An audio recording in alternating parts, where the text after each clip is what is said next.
It's Monday. Rob, the legend, is back. Some people have some sniffles because it's that time of the year. And the market is still controlled by the institutions. Where do we go next? That's the trillion-dollar question as to what's happening. But before we jump in, links below for all these legends, and we're all streaming to our own places. Rob, welcome back. How are you? I'm good. Thanks for having me back. Always a pleasure to come on, see you guys. Always. And we chat every day anyway about other things that are probably sometimes more important. And Marty, hanging in there? I'm hanging in there. Not well, guys, but I'm here. We're here. Yes. You're not made of sugar. South Africans are tough. Very tough. And of course, CTO, darkness. Hello, darkness, my old friend. But not only outdoors, not in here. It's warm and cozy with friends and markets. Yeah. We can judge the season, Rob, by the light and the time. It's almost like what's the old? Oh, I forget the name of the term. The clock, where it's like the pyramid, and you can tell by the angle of the sun where it is. What's it called? Pretty much brain fart. Anyway, let's get into the story. And figure out a few things. This one's called barbell strategy. People are concerned what they should do and what their portfolio should look like. Should they have a little bit of this, a little bit of that? Should they think about, altcoins again, and so much more? First of all, let's get into Marty's wheelhouse, if you're prepared. A lot of talk yesterday about the coordinated dump. We found out about the tariffs from Europe hitting 4 hours before all the market makers decide to get on the horn and say, hey guys, there could be a way to abuse sundial. That's the word I was looking for. Thank you so much. There could be a way to abuse this low volume Sunday night and piggyback on the latest tariff tantrum about the EU tariffing the US because of Greenland, all that craziness. And then there's a whole bunch of Bybit, Binance, Coinbase, Wintermute, all dumped a whole bunch.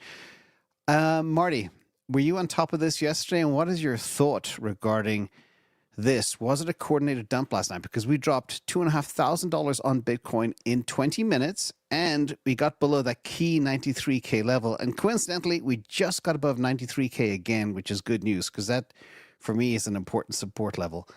Thoughts, Marty? You might be muted. Boom, still muted. Okay, Marty, can you hear me? Marty? Marty, you're muted. Marty, you're muted. Technology's awesome. Yeah. But now, can you hear me now? Yes, you're back. Good job. I think what the interesting part was, it was exactly when gold pumped. So as gold moved up, Bitcoin dropped literally at exactly the same time. So supporting once again that Bitcoin is now priced in gold, in my opinion. So that's what I think happened. When gold moves up, Bitcoin goes down. I've been analyzing that the last few weeks. If you look at the Bitcoin gold chart, I think you get a much better picture of what's really going on.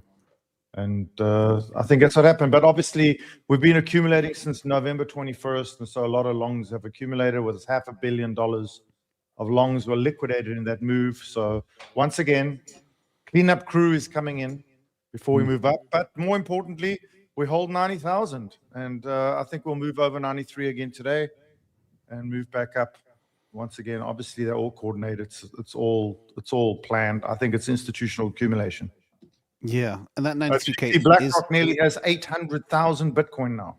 Yeah, and Sailor nearly has 700,000. Yeah, and those are the numbers to focus on. And we'll talk a bit about that institutional capture and the IBIT option trade, putting a lid on things. But let's go to CTO next, and let's have a look at where we are in terms of the chart of Rooney's. Any good signs there? I did say it was critical for us to be above 93K for 3 days. We actually made it for 5 days and 6 hours till last night. But it looks like that could be recaptured. Exactly. So it's kind of a critical point here. We did have a breakout here on Tuesday last week, and this looked very promising. It's kind of, could discuss if it was a rectangle breakout or ascending triangle breakout. It was definitely a breakout. But now, unfortunately, if price closes like it is now, that breakout has retraced. And if it closes below here, this starts looking more like a wedge, this diagonal black lines instead, which more favors downwards continuation, unfortunately. So we have to see a little bit how today closes, but I did buy this breakout here, but I closed it again today. So we have to see. I feel it's more uncertain after these few days of decline since the breakout. So that's how the Bitcoin chart looks as such. Marty, you said one interesting thing here about the Bitcoin to gold chart, and let's bring up that as well. And as you can see here, just as Marty said, like from November until now, the Bitcoin versus gold price has been pretty stable, actually. So that has not changed so much. So while, of course, it's been in a downtrend since the summer, basically, when gold really started ripping, while Bitcoin didn't. So yeah, but it has kind of stabilized now the past past 2 months. So let's see. Gold is ripping now today as we speak too, since Sunday. It is. So of course it's absolutely spectacular in itself, and yeah, just a beauty to watch, and silver too. But I know that a lot of people here are only interested in Bitcoin, while I think that you should be interested also in commodities. Guys watching, it's a great diversification strategy. And commodities are not boring because you can trade them with leverage, unlike most of crypto, which is very dangerous to trade on leverage, because you could get things like this, for example, that you're actually right, but then you got like the December death wick where your entire portfolio gets liquidated, and then boom, it shoots back and you wake up and all the money is gone. And that doesn't happen in the same way as commodities. We're not going to wake up tomorrow and gold was briefly at $50 and then back to 4,700. That's not going to happen in the same way as it does in crypto. So that's awesome. The thoughts on the Bitcoin price here. So it's kind of important how today closes, but it better not close here. And I mean, it's also a public holiday, right? So the markets U.S. stock markets are closed, so there's more focus on Bitcoin. Rob, long time gold bug, I always recall. You have your little coin somewhere buried in your backyard. Very small, but yeah.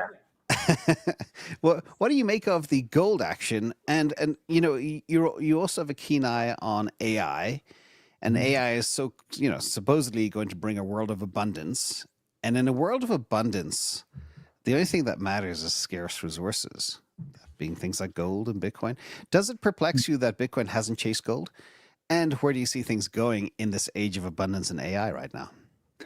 I mean, it does make me wonder about why aren't we the risk-off asset that we should be? Because I mean, people who have studied Bitcoin know exactly what this is. There's a difference between, when you all know this, scarcity versus finite supply.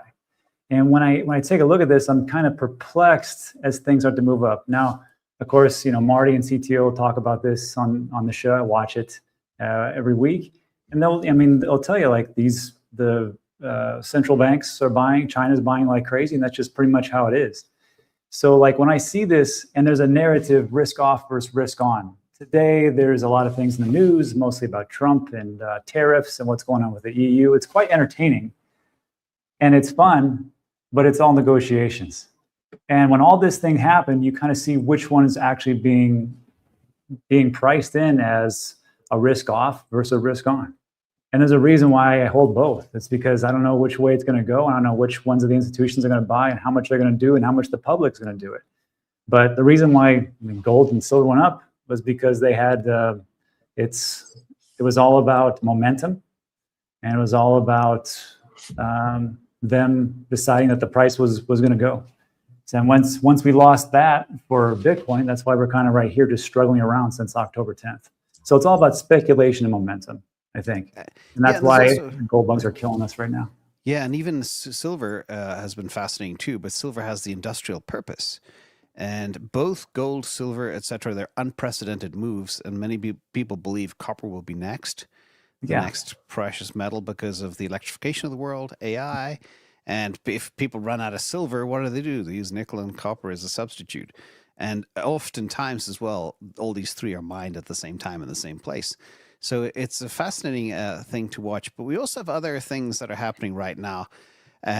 So we have the institutional capture thought, but the institutions came raging back last week out of the blue. It caught me off guard. I kept on saying we're not going to move anywhere until the ETFs come back. And we had $2.2 billion come in to the ETFs last week. Yeah, Friday was a little weak, but the rest of the week, there's 2 record days, and they are the biggest days since October 3rd. And remember, 10/10 was the black swan of crypto. So all of a sudden, institutions are coming back. And what's important to note, most important, and Rob, I'd like your take on this, for every $1 billion the ETFs buy or Saylor buys, the price of Bitcoin goes up 3.6%. If the money is flowing in, the price will not go down. And if the rate of clip continues, it'll take us to 102,000 to 110,000 in Feb, which is from Ecoinometrics. Beautiful little analysis right there. So, Rob, is this hopium? Bring us back down to earth. Will the ETFs continue? Because we know all the big banks are coming all of a sudden too. All the top 8 banks, either they're custodying for high net worth people, they're open to trading, and the top 8 banks control over half of all the money in this country. Thoughts? That's the whole title of the video. The institutions are here. We've got data that backs that up. Marty's going to talk about it. CTO is going to talk about it, and it's great. But there's only, the institutions can only do so much. And then there's going to be people who are going to dump on the sidelines. And I don't know how high open interest is, but I believe that we just had a bunch of liquidations yesterday. So we have to, like we say, or it has been said, recalibrate. So can institutions bring us to 102? I can see it, but they got to keep buying like crazy. And I think, didn't Michael Saylor just buy today or yesterday? He doesn't announce it because the stock market's closed. He will announce it tomorrow morning. But he did say big orange dot, which typically means big buy. And last week he bought 13,500 Bitcoin, which is a monstrous purchase. Mm-hmm. So another 13,500 whole coiners declined, as we say. Well, I think the smart money knows where they want it to be, and they're going to keep accumulating. And then people will just kind of dump on the sidelines or get over leveraged, and here we go. Yeah. And Vanguard, with their own fund, they purchased $500 million of MicroStrategy as well last week. So something weird is going on. CTO, what do you make of all of this craziness? Are the institutions back? Yeah, so my mind is clear now what's going on in the market, in the Bitcoin market. It's a change of guard. The old OG Bitcoin holders who bought Bitcoin for 2 strawberries back in the day, they're now selling some at $100,000, which seemed insane probably at the time.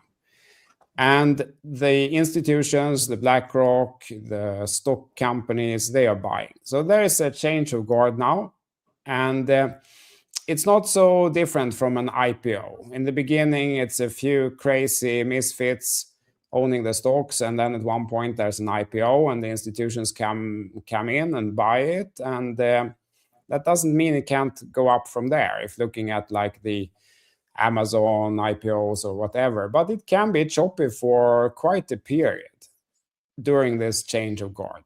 You know, one group of people are cashing out, another group of institutions are entering, and it chops around there, and it can chop around for a significant period of time. And I think that's what's happening. That's why it's kind of hard to understand. Why isn't it moving despite the institutional inflow and so on? And I think that's the simple explanation. And at one point, those guys are down exiting, hopefully. And then if the inflow is still there, up we should go. Yeah, long-term holders have completely hit the brakes on selling, which is good news. That happened about 10 days ago. This is an interesting angle from TUK. How are you, buddy? I think, if I recall, down in Brazil, but from the UK. Whenever silver makes a move like it has done, it typically means something big in the world is about to change. And this move is historic. So what is going on? Marty, is it the AI asteroid that's about to hit the planet, making scarcity scarce again? Or is it something else? I mean, unlike gold, silver has, it's a usable commodity. It's constantly being used. It's used in every electronic device, every soldering, every microchip, everything, every car. So silver is an extremely, usable utility commodity, whilst gold is mostly just held. 54%, I believe, is just in jewelry.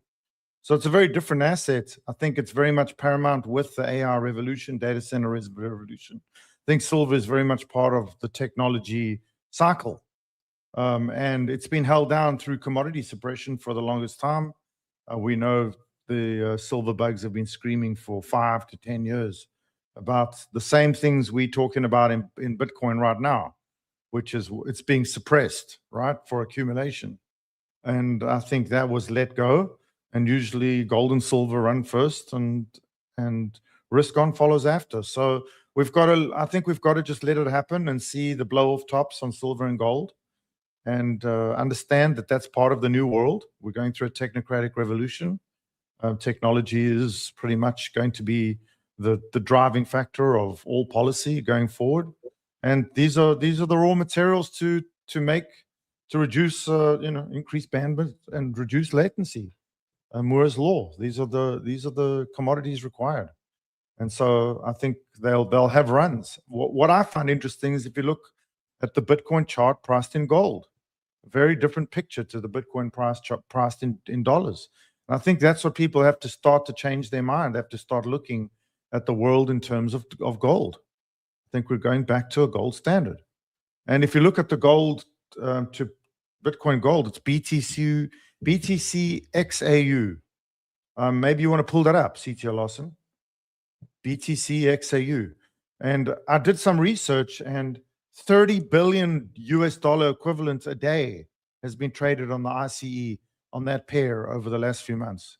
So clearly, whoever's trading Bitcoin in bulk is trading against gold. It's a gold and Bitcoin trade, which is really interesting. I also find it interesting it's hovering around 21 ounces, troy ounces, for a Bitcoin, which is interesting, giving it's 21 million coins.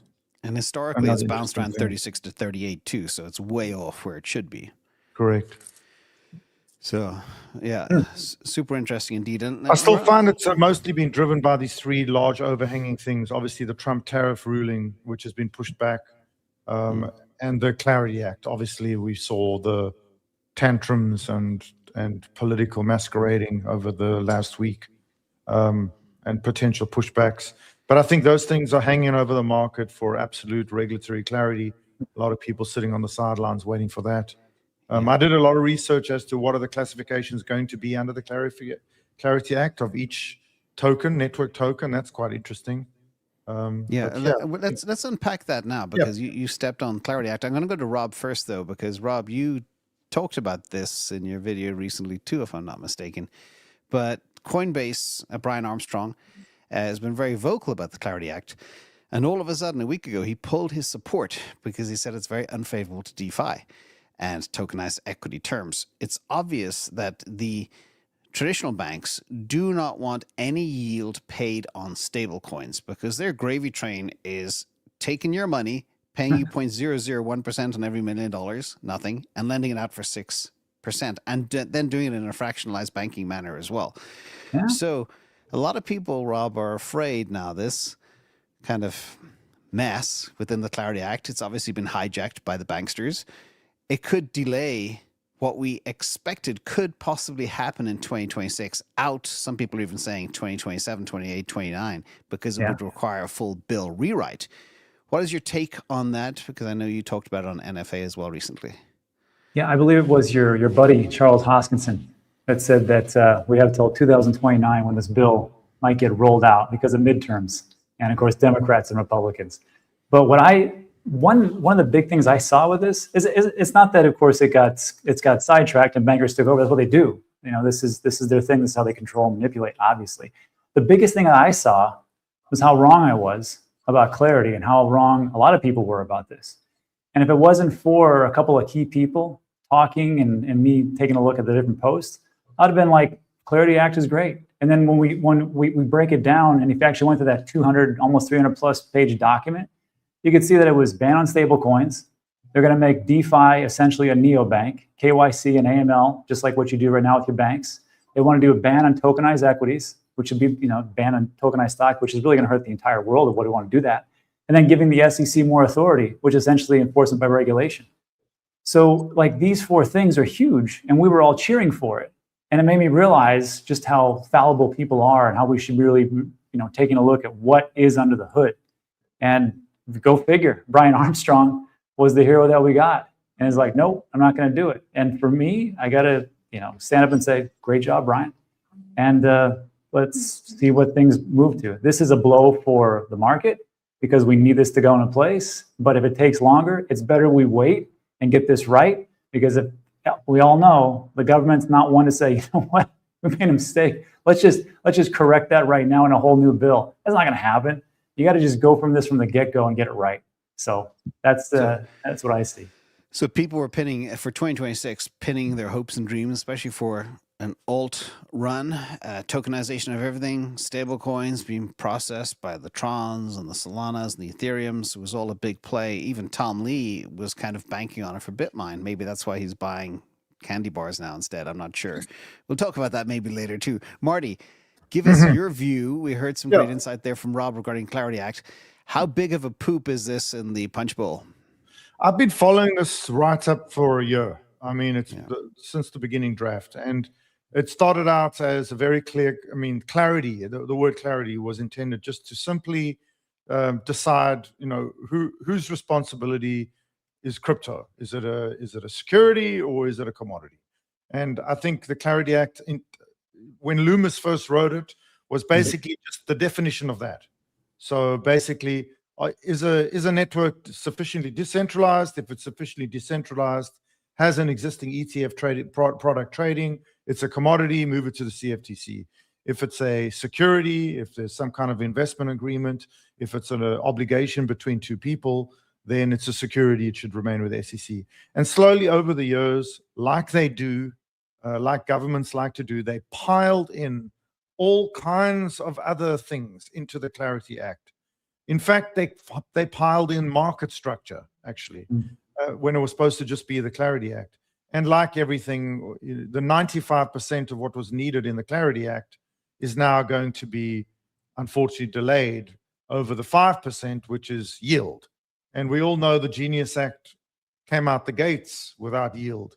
If you hold stablecoin in your wallet, you're not getting interest now, even though that is backed by an interest-bearing financial vehicle. You're not getting the yield. So we know that the Genius Act, as it was written, already took away retail yield for stablecoin by just holding it. You have to stake stablecoin to get yield. So nothing really changed. And in fact, I always said it should be an amendment to the Genius Act to adjust the yield, situation, the characteristics of yield. That's a fight between the banks and the stablecoin issuers and the Treasury Department. So all of the things that were added to the Clarity Act, I think, just made it untenable. Just like we heard. I mean, there are lots of things in there that just don't make a lot of sense. The regulation of DeFi and the tokenized stock. I mean, Larry Fink, the whole world, even JP Morgan wants to tokenize everything. That's the future. And the wordage in there was too vague. It was too easily lawyered up and seen as an anti-tokenization. And the WEF are pumping this narrative now as well. In fact, this is just breaking news from this morning. New York Stock Exchange develops their tokenized securities platform to support 24/7 trading. Absolutely. So you can see it looks like TradFi, CTO as a technologist, TradFi think, hey, you know what? We can build a blockchain. We can make finality 30 milliseconds, etc. How easy is it for them to do that, or are they just trying to push crypto out? I think they're coming from two perspectives. Like, the win is so massive for them. I think most people don't realize how complicated and bad the whole stock trading systems are. It's a mess. It's a mess, and it's garbage. And it still only works some hours during the day, because then they need the rest of the hours to just sort everything out. It's like, I was shocked when I realized how bad it is. It's like old systems that have been patched for decades and decades and decades. And then this technology comes along. You can basically just tokenize it, put it on the blockchain, and it just works. And it works like 24/7 with no effort. You need like one guy who checks if there's any alarms, and that's it basically, and barely that. If the code is correct, it just keeps working. It's like it's a factor 10,000 cheaper or something in that magnitude. Plus, you can get new liquidity in, because the crypto guys, they have been too lazy for the past 10 years to sign up for some other trading platform. So they don't have the platform to buy the regular stocks, but they have a bunch of USDT sitting somewhere. So it's both cheaper and they attract a new pool of money. Like the win is a no-brainer. It's a massive win. And then comes the second question: how to do it? Should they build their own blockchain? Should they use Ethereum? No, it's too expensive. Should they use some layer 2? Should they use Solana? And then they will have like 200 meetings about that and discuss the benefits of a private blockchain versus using a public blockchain. And that debate will go on for a long time. But I think at the end of the day, it's secondary. As we have said here many times, at the end of the day, the global protocols tend to win. So even if they start with some private blockchain, they might switch over to a public one later, because it is actually better at the end of the day. They don't need to maintain it at all then. Interesting. But that was something that many of us were pinning kind of our hopes on for the year. So the big question then next, so maybe alts will not fly with the tokenization of everything, which some of us believed would possibly happen. But then we have another situation right now. People are wondering, what do we do? Like some people are saying, well, crypto is not going to rally till 2028 now because there's no Clarity Act and everything is just garbage. But should people start layering into stuff? That is the billion-dollar question. There was a lot of the hopium gods are kind of giving price targets. We'll talk about one of those guys in a minute, who's also a former gold bug. But a lot of people are asking regarding the barbell approach with crypto and alts. Do they have a shot at all in 2026, or should people just sit on their hands or pivot into AI, etc., or DCA into Bitcoin? And there was a cool chart. Let me remove this for a second and see if I can share this one. Share screen. This one. Dan Tapiero, former gold bug. He had a price prediction of $180,000 in 2026, and he's a very conservative TradFi guy. Again, former gold bug. But he said something which is very strange, which I did not see in my bingo card. He said, stablecoins will be huge in 2026. Bitcoin's going to 180K, easy, because of global monetary fiat being in the poop and ETF flows. And then he said, for the first time ever, if you had 10K to invest, stick it into crypto, split 33% across Bitcoin, ETH, and Sol. That was not on my bingo card. Rob, you know Dan. What did you think of that post? Well, first of all, that's a pretty ballsy move to do for that type of prediction. I got to save that so I can do a video next year when, if I can say that he's actually correct or not. So far, everybody for 2021, 2025, 100% wrong across the board. So hopefully Dan is right. That's, I mean, I'll say that. And then for his talk, and, you know, for your question is like, you know, should we diversify? Should we get into some other things? Should we do something else? Of course, it's all, you know, wherever people are at. Some people, you know, gold, silver, Bitcoin, that's it. Some people, equities, maybe a little Bitcoin, heavy gold, silver, whatever. But for this one, like what Dan talked about, as far as like Bitcoin and getting into altcoins season's not coming. I hate to break it to everybody. I mean, for the majority of altcoins, they suck and they're worthless and they don't do anything. We need to get away from them. We need to grow up. And a lot of those just need to die. And I put my funds heavily into Bitcoin, real estate, some precious metals and equities. But if I'm going to do an altcoins, I think the leaders for me are the best tokens. And the best ones are the ones that are supporting, like Dan talked about, the stable coins. And for the USDC and Tether Rail, there's 93% of all stable coins. What do they use? The best. Binance, Ethereum, Solana, Tron. That's where I'm going. Yeah, I can't argue with that. I think the whole definition of an altcoin is changing. I think that word altcoin is a legacy word that needs to change. Yeah. There are only a few networks that matter. Those are the ones that are going to move tokenized debt, which is stablecoin, tokenized equity for the future markets, tokenized real world assets. Things that don't move tokenization or on Bitcoin, I don't think matter anymore, and they're holding over the market. We need to get rid of them.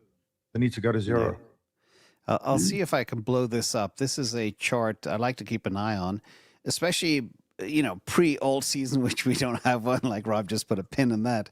But this is the distance from all-time high, and it's fascinating to watch. We saw Zcash, which was the winner of 2025, pumped wildly. Now it's 83% from all-time highs, and Monero was like the biggest rotation ever. There was some DAO stuff, talk with Zcash and rebranding, freaked people out. And then people pivoted their Zcash into Monero. And now Monero is the only asset in the top 50 that's at an all-time high. Everything else, ETH is 36% from all-time high. Bitcoin, 26% from all-time high. Sol, 53% from all-time high. Cardano, 90% from all-time high. XRP, 46% from all-time high. But if you just imagine drawing a line across the middle of this, across the middle would be 50% from all-time highs. The majority are now more than 50% from all-time highs. So you're right. It's been brutal out there for people pinning their hopes and dreams to an alt season. That did not happen. But Marty and Rob and CTO, what do you make of this? 2025 was a lost year. All the prediction masters, the Talmi's of the world, how many times did he say we're going to hit 160K by Christmas? And then he pushed it out a month. And I still hope he's right one day, and he will be. But it's just weird. Marty, what do you make of this chart here first? Yeah, I think the most critical thing is what CTO said. The biggest, people that hold Bitcoin, the OGs, have to get out of the market. And I think they did at 100,000, and rightfully so. Why shouldn't they?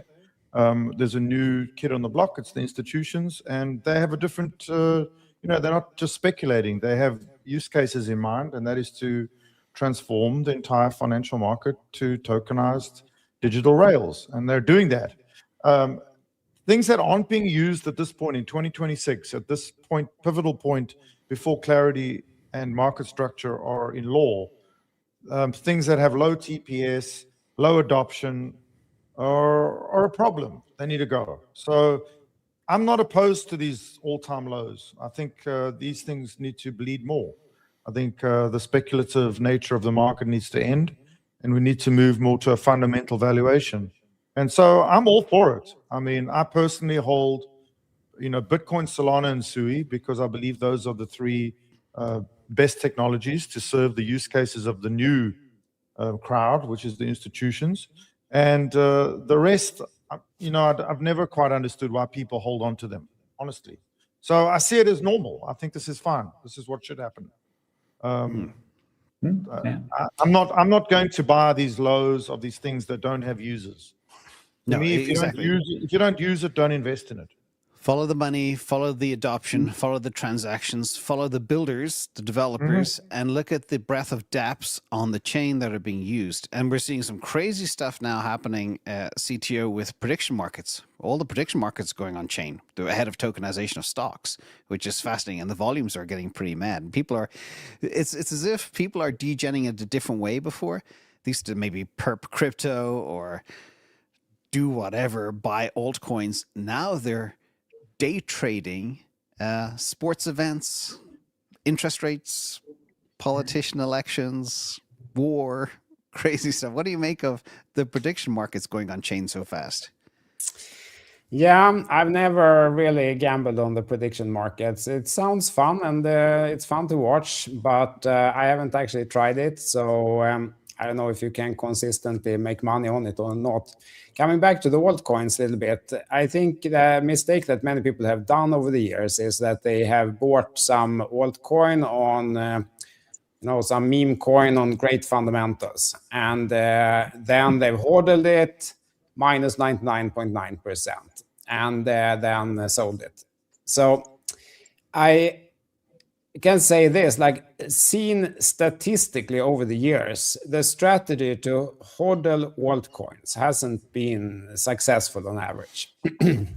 But it is often possible to trade the narratives, but it's pretty difficult. That's why it's like it's not easy to give a easy recommendation for everyone here, because it has, at least for me, been possible to trade these altcoins, but it needs like an active approach, not just buy and then close the computer and come back a year later and collect the money. That approach hasn't worked so well. You need to be active when it happens. It's more like I don't know. It's more like a game, because it's hard to say what is the actual fundamental value of an altcoin. Like, you can't say that. You cannot find the fundamental value in the same way as a stock. Like, a stock has a floor price, because if the share price goes below a certain number, someone will come and buy the whole company, because it's worth something. Well, But you can actually you can run financial ratios now on blockchains. You can calculate price to sales ratio for Solana or Ethereum or anything, Tron, for example, Binance. You can also do PE ratios based on how profitable they are. And if you look at the whole ecosystem, sometimes they become very, very compelling. When you look at the money made by Jupiter and others, it's very powerful. But it is different. Yeah, James, I think you put out, and correct me, I remember this a long time ago. You put out like the transaction fees per transaction and the relation to the price of that specific altcoin. And I think it was like Solana was like crazy high, but then you looked at like Cardano was like 100 times more than what that was. And it's like, are you talking about that, or are you talking about something else? Well, there's like 60 different ratios you can run on a blockchain. But for example, with a couple of the basic ones I like are the market cap divided by daily active users. So you get the actual market cap allocated per user. Ethereum is $250,000. Cardano's $20 million. Solana's about $1,000. If you look at the transactions market cap per transaction, it gets even wilder. And that's what's really interesting. So, and then forget just looking at the revenue made by the dApps on the chain too. But there are ways to value these things. And I do believe, like we had in 2025, we had the privacy revolution. Why that happened, I have my theories, but people are very worried about obfuscating their wealth from authorities. That might be a little bit Orwellian. But in 2026, I still believe we could see huge adoption, not only on stablecoin transfers, the whole payment narrative, different type of trading is coming back, and that would be prediction markets. There'll be a lot of that. And maybe, you got your Robinhoods tokenizing things like ETH and money market funds on Biddle, which are now multi-chain. There's a lot happening all at the same time. And I think 2026 could take people by surprise. But we do need that Clarity Act before big money comes in. I agree. That's what's holding us up. So any thoughts on my little rant? I mean, I think people don't understand. It's very hard for people to understand why stablecoin and tokenized everything affects the tokens we're talking about, the networks. Why does it increase the value? What should I do? How do I trade that? I don't think people understand that the value of the stake of the network increases fundamentally based on the volume and the value stored on that network. So as they increase the stablecoin volume on a network, as companies issue tokens on that network, tokenized equity, real world assets, etc., the stake to secure that network increases. So how do you trade this? You buy and hold stake. You accumulate stake like the institutions are right now. So what you want to look for is networks that are being adopted by regulatory bodies, sovereign countries, institutions, the institutional world. And we know what they are. They're the regulated networks. Bitcoin, Ethereum, Solana, XRP, SUI, these are the things that are regulated. They have ETFs. Even Hyperliquid has treasury companies. There's ETFs coming. The rest really is just speculative. It's done. The speculation stage, I believe, is over. People are married to those coins. They got to get over that. It's not going to happen. So you need to watch for, I agree with you. I think 2026 might catch people off guard because it's all about volume and adoption. The fundamentals are coming back. We're seeing new metrics. And then don't forget, we just got Morgan Stanley, right? They just issued, they applied for 3 ETFs. People don't talk about that either. Morgan Stanley just got involved. JP Morgan is getting involved. Banks are getting involved. Why? Because they want the efficiencies of blockchain. So that increases volume, increases adoption, increases the amount of value on these networks, which will increase the value of securing the network, the stake, the native tokens. And like I said, I did a quick study of the classification under Clarity Act currently of current networks. And you'll be surprised. There's only a handful. There's under 10 tokens that will be classified as commodities under the CFTC. And, obviously those are the big ones, but the list is very small. The rest will all have to reclassify as securities or try and fit into something else. So there'll be a big shakeup. I think this Clarity Act is not just another regulatory thing. This is a pivotal moment in the history of crypto. And that's why it's so hard to pass.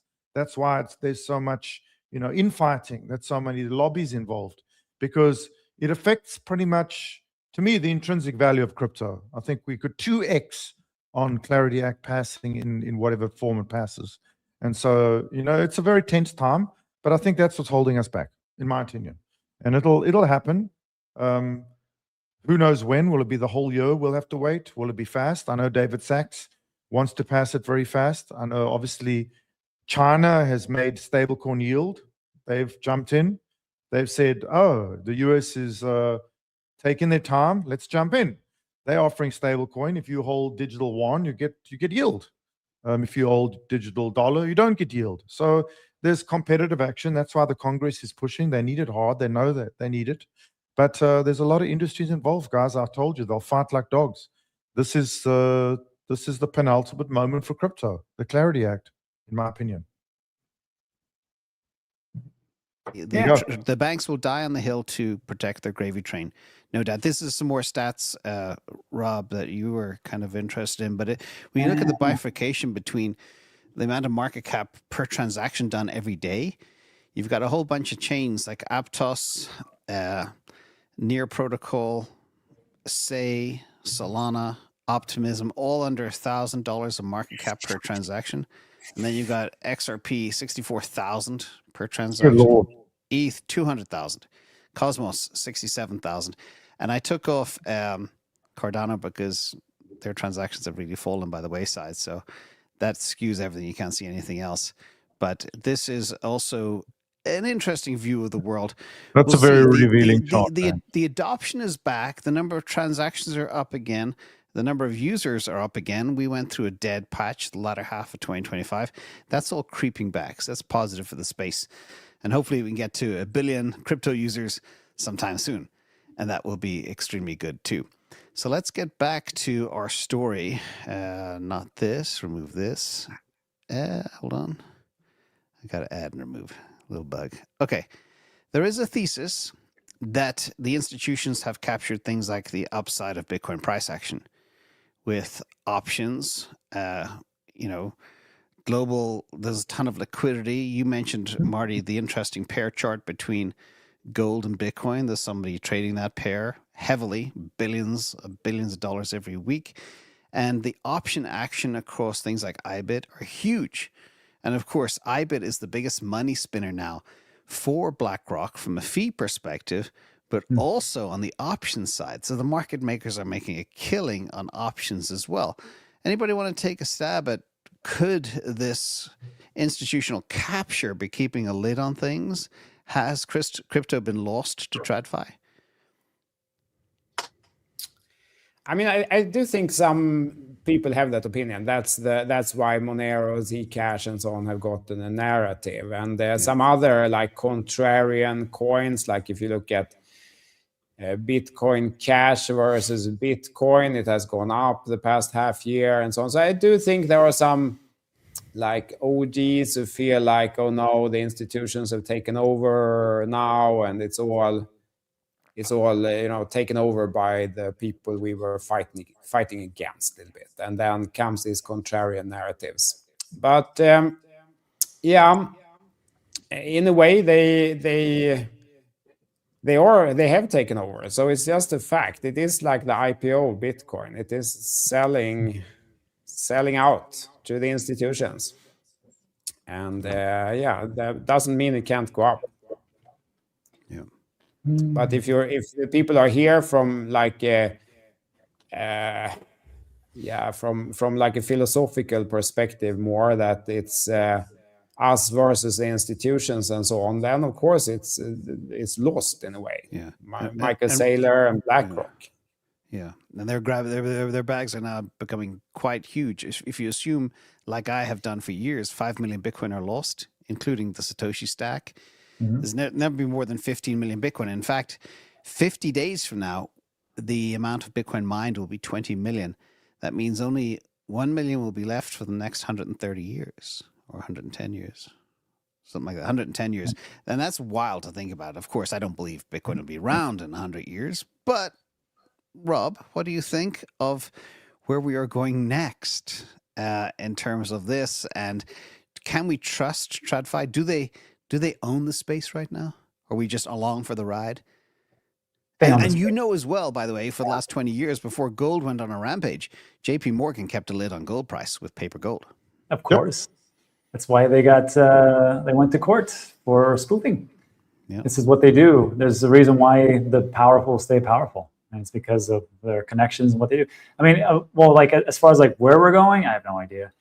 But I can tell you that like just to piggyback what CTO said, institutions are here, they're taking over. And I think one of the reasons why the cyberpunks from 2010, 11 sold was one of two reasons. First of all, they were probably scared that they might get hacked, maybe.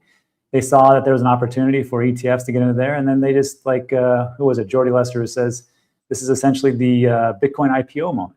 And they said, I'm out. I mean, you had $1 billion, why would you take it? And just live a little bit. So as far as like, where are we going? I'm hoping we're going the right direction. I've been proven wrong every single time when I go against that. And it just looks like this is just a bad year, like all midterm years are. Historically speaking, look at the traditional markets. This year's probably going to suck. And then it's going to get better. And then the ones that are sticking around, which is not very happy to be here, you're going to really thank yourself later. So I don't know how bad it's going to be. Probably get bad. Just stick around. I think you're going to like where we're going to go. That's a little bit. So you're talking Q4 patience. In the meantime, we're going to chop. Is that what I interpreted there? I'm saying that. Then it's a good follow-up. I'm saying that depending on a lot of different factors, the macro, the rate cuts, who's going to take over for Jerome Powell, what's going to happen with tariffs and everything else that goes in between that, will dictate how far we go. And it's just, I would say that this year is going to be tough. And I hope it is tough, because that means I can accumulate more, which is a cliche thing to say, but I have long-term belief in this asset, just like I have long-term beliefs in land and real estate and even precious metals. So the land man, Rob has a new handle, the land man. So hey, interesting go ahead. Can of worms you opened up there regarding the timing of the market. I have a little bit of a different theory, because the current administration, in order to look good for the midterms, they need to juice the market. And they, for the first time ever, have a powerful team to be able to do that. Like the people like Besant and Lutnick, etc. They know how to manage money and they know how to pump stuff. And with rate cuts and the change of Jerome Powell, we're going back to close to ZERP again. And on top of all that, we've got the AI impact, which is making companies much more effective and efficient and profitable than ever before. So the S&P 500 will rise. It'll be bumpy. There will be a black swan like there usually is every year, and that'll tank prices. And that's when you sweep in and buy. But Marty, what do you make of your prognosis for crypto and S&P 500 for 2026 up to the midterms? Will it be a down year? I don't think so. I don't know. If you look at the S&P priced in gold, I mean, CTO pulled that chart up. People think the S&P is at all-time high, but if you compare it with gold, if you think gold is the new monetary standard, S&P is at an all-time, is a huge low. So it might be a buying time in terms of gold. Look at that. That's the SPX in terms of gold. Complete opposite story. People say to me all the time, oh, the stock market's at all-time high. I say, no, it's actually just testing an all-time low in 2020 in COVID. Look. Yeah, you could take this one step further, Marty, too, DCA, CTO, if you might, is S&P 500 priced in Bitcoin. Even more interesting. If you flipped, exactly, another great chart. I think it's time for us to all to get our heads around this. This is happening. The dollar is literally losing credibility. Gold has become the new reserve. And so you should look at charts in gold. It's much more accurate. Look at that chart. It's dragging on the bottom. And I think this is a generational buying opportunity right here, in my opinion. I look at the software, James. The software has not changed. It's only got better. The use case has not changed. It's only got more pertinent. The regulation has got way huger. Crypto and blockchain is now part of the political cycle. It's going to be a big part of the midterms. Everything is in our favor. All that's happened is gold has appreciated, as it should. And everything is adjusting and balancing. And obviously, there's a lot of people that bought very early and they're fearful. And they're selling, and they should. Why not? Like CTO said, we need that recycle. We need them out of the market. This is normal. I've never been more bullish on this asset class. Yeah. Well, let's talk about adjacent assets for a second. We've covered a lot of the institutional. Another thing that's kind of tied to Clarity Act, tied to institutions, and that is stablecoins and stablecoin issuers. Circle is public. They had their IPO last year. It was very successful. Then it fell back down to earth. But what is interesting is they continue to grow, continue to become leaner and meaner.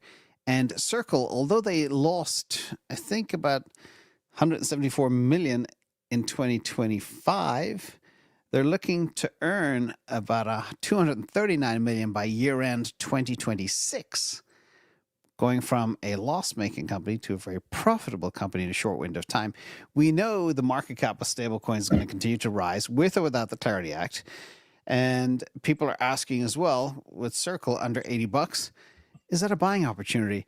Well, I'll go to Rob first. I don't know if you own any Circle or got involved in that IPO at all, but it was a rager for a while. I think it issued around 25 and shot to 200 and something, and then fell back down to earth a little bit. Yeah, that was a great one. Just like, BitMine was also a great one. Look how great that's doing.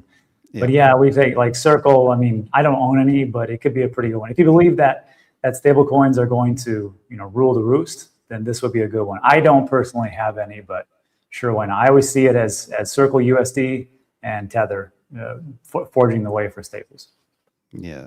Marty, you still hold your Circle? What's your take? I still hold Circle. I think Circle and Tether are very much, dependent on the Clarity Act. Obviously, they're right in the crosshairs. Most of their revenue and profit is made by the interest, and they don't have to offer that interest to holders of their coin. But I think if you look at the stablecoin market cap, we've been holding at 320 billion in sort of a bullish pennant. And if you look at regular TA, it's calling for a breakout to around 375 to 380 billion. And I think that's this holding pattern we're in. Is there hasn't been much issuance of new stablecoin during this Clarity markup event because there's so much at stake with regards yield. But these companies very much depend on the Clarity Act rulings, specifically with regards yield. But I think that stablecoin brings the next 10 million users. Honestly, a credit card, Visa, making major headwinds. I've been using a Visa stablecoin card for 3 years. It's the only primary use case of crypto right now. And I think that's going to bring in a lot of new users, specifically banks issuing their own stablecoins and their own prepaid stablecoin debit and credit cards. And that's I think, a big narrative of 2026. But it all depends on this Clarity thing. Obviously, this Clarity thing is massive. I have a question. Maybe one of you know. Do you know why Circle lost money? Because, the business case is pretty good, right? You collect US dollar, which you actually can earn interest on, while you give out USDC, which people don't get yield from. Tether made massive profits, right? Yeah. Do you know what there's three reasons. One, they have to pay a big marketing fee to Coinbase, which is renegotiated this year. So Coinbase are kind of like their rainmaker for Circle issuance and they pay 5% yield, if I'm not mistaken, on Circle on Coinbase as well. Second of all, there's always a cost of an IPO. It's expensive, and that gets billed post fact.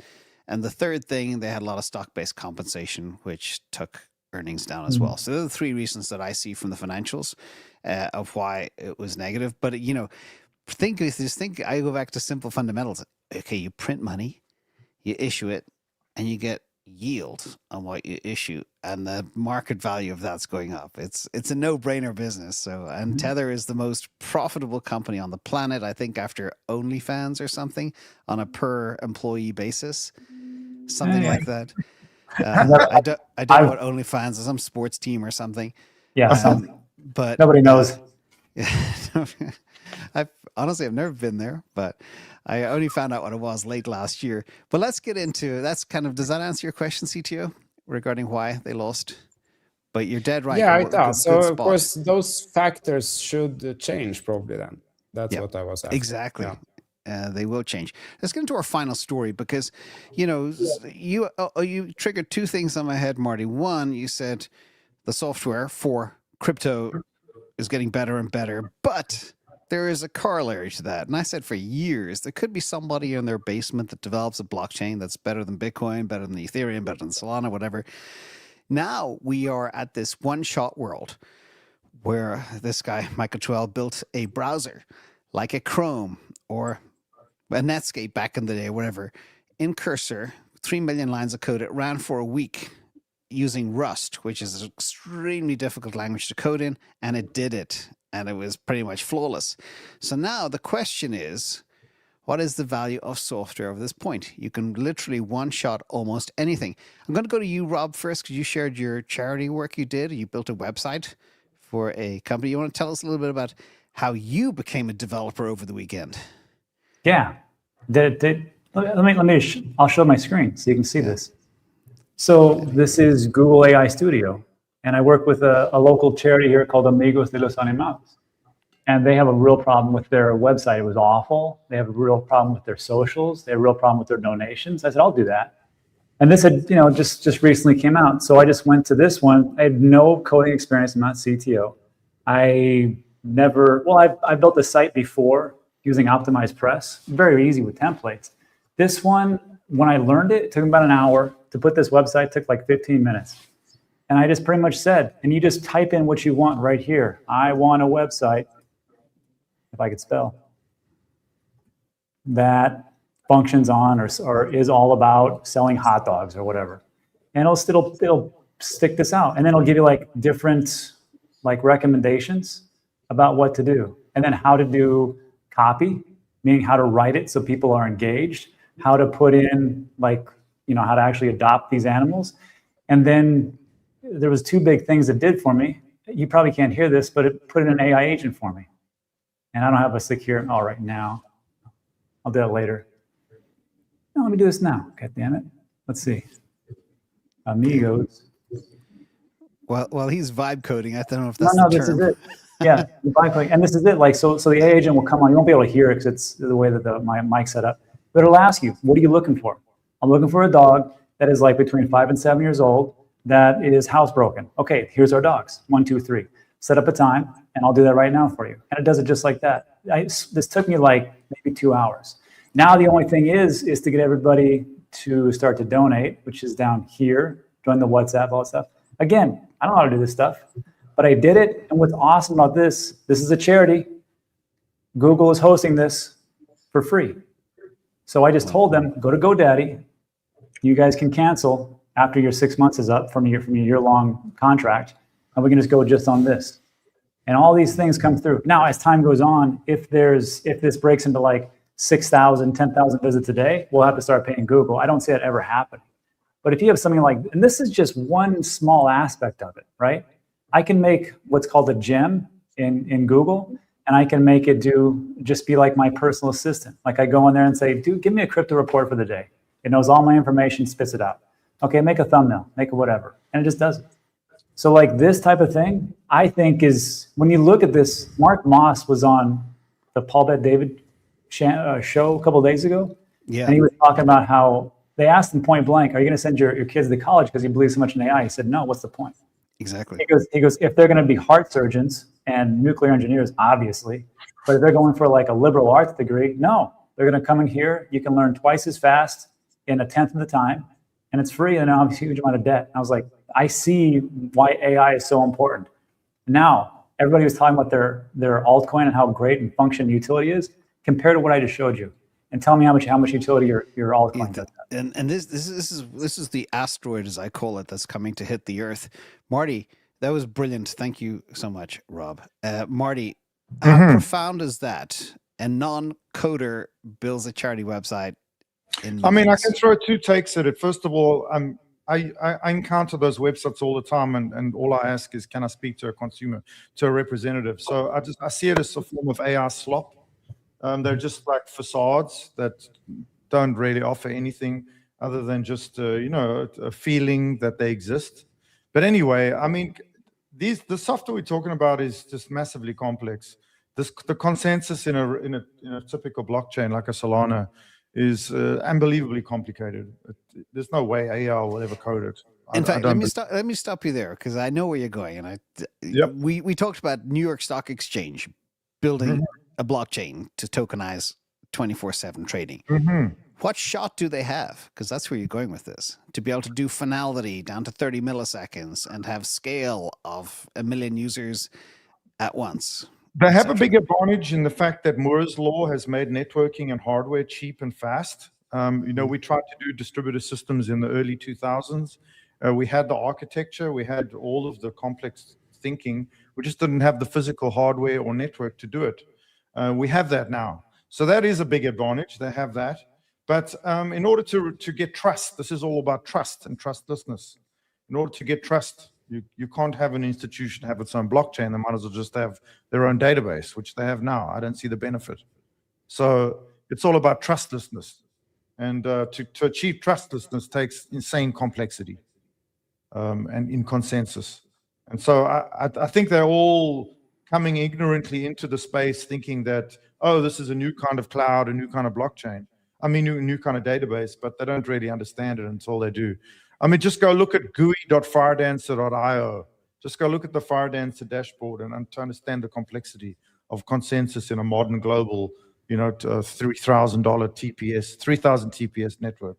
It's unbelievable, the amount of messaging involved in order to achieve consensus in a trustless way. So I just think it's ignorance. I don't think you can code this with AI. I think it's the only resistance against AI. AI will be able to crack pretty much everything in TradFi except math, cryptography. So at the end of the day, I think it's our only defense against AI and quantum computing. This is the big, this is the shield.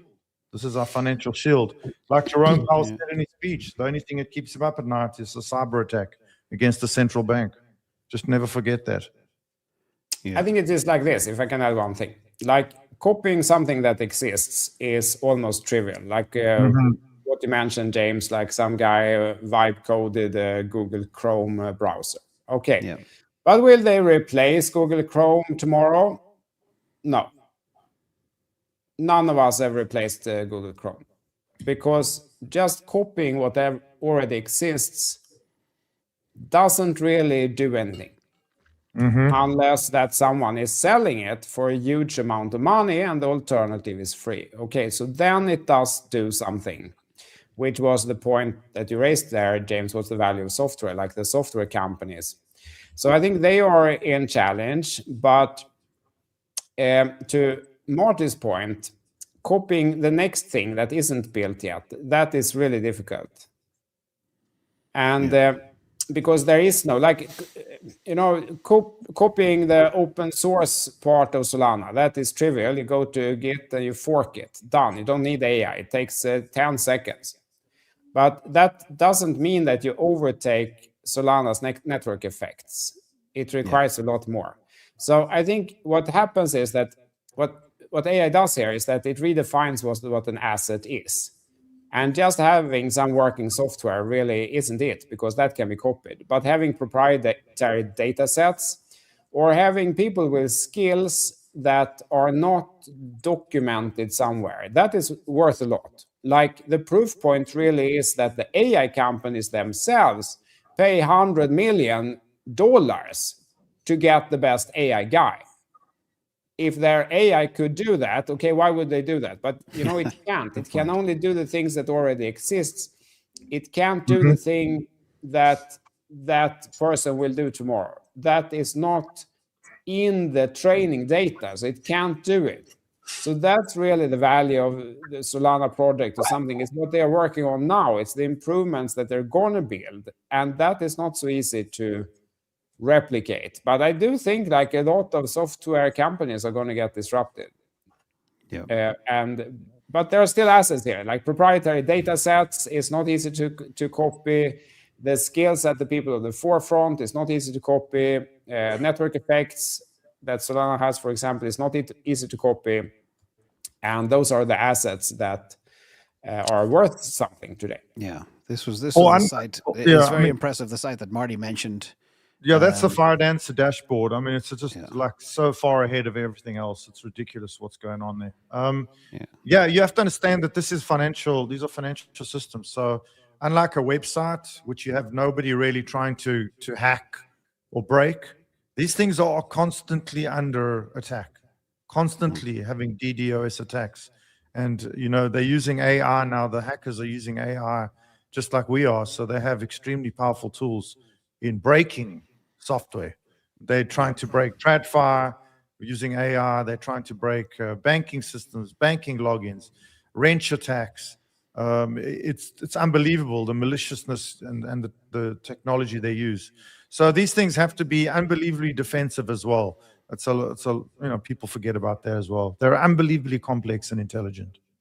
And they're only moving forward. I mean, the upgrade paths are just phenomenal. The minds involved are truly the greatest minds in the world right now. This is true. That's where I live. That's what I invest in. I invest in that. Yeah. In the innovation. And the world is changing very fast. And we know that, software ate the world for 20 years. And now AI agents are going to eat software and the world is going to change. And how that impacts, I think everything's going on the blockchain. We see that with prediction markets right now as the canary in the mine. Everything will have to move very, very fast and very frictionless, which means traditional rails won't work. And we just got to be ready. We got to be ready and position ourselves accordingly. It's a long-term trade. Before we wrap? It's a long-term trade. It's a long-term trade, and I think that's the biggest mistake people make is they think it's a short-term trade. Crypto is a long-term trade. We're trying to break the existing financial status quo, and that's not easy. They're going to fight like dogs. You need to expect these fights like this, but just understand we always come back. And when we finally do break, the beach ball breaks out the water. If you're not in, you're out, just like gold. Everyone's going, oh, I should have got in gold. You had like 15 years to get into gold at 1800. 5,000 years. You literally had like 1,000 years to get into those metals. Yeah. That's a crazy time. You have a few years to get into crypto, and many people will miss the trade. Yeah. Well, this is what's coming. Crypto is exciting, but also AI is very exciting. That's one thing. Final thoughts from the gang before we wrap. Rob, how was your show?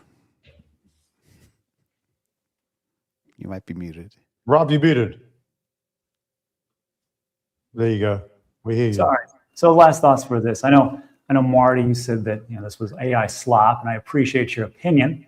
No, however, I don't think he was referring about your site. Your site is excellent, Rob. That's a misunderstanding. Especially the cause. I love the cause.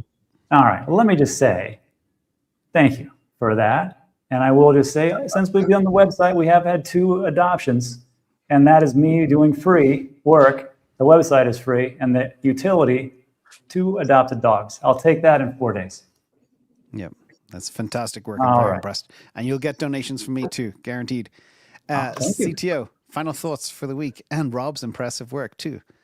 Oh yeah, very impressive, Rob. The world is changing, and it's very exciting times, and it's actually happening. Everything we talked about with fiat collapse and hard money and everything, it's happening, guys.